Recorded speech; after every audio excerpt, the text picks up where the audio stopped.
আমার ছোট্ট সোনা ছেলে আজ তার প্রথম স্কুল দিন।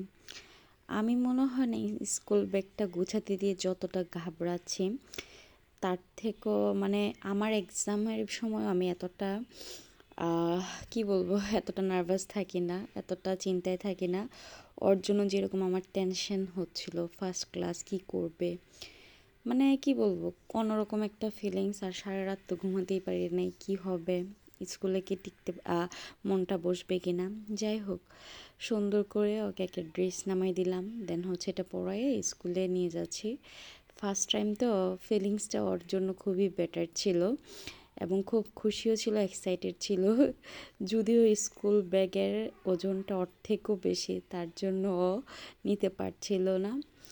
দেন হচ্ছে এটা কিছুক্ষণ পর নিয়ে নিব। এবং হচ্ছে ও একটু নার্ভাস ছিল যেহেতু ওর জন্য এটা ফার্স্ট টাইম। ওর নানু ওর ব্যাগটা নিয়ে নিল, ওর নানু এবং হচ্ছে আমি ওকে ফার্স্ট টাইম স্কুলে নিয়ে যাচ্ছি। এবং স্কুল ছিল এইটাই স্কুল ছিল ওর জন্য, ওর প্রথম লাইফের জীবনের শুরু। এবং হচ্ছে আজকে ওর লাইফের প্রথম হচ্ছে ক্লাসরুমে অ্যাটেন্ড করা। বেশি ভিডিও করতে পারিনি, ছোট্ট একটা মেমোরি হিসেবে এই ভিডিওটা রেখে দিলাম। সবাই ওর জন্য দোয়া করবেন এবং মাশাআল্লাহ বলতে একদমই ভুলবেন না। আল্লাহ হাফেজ।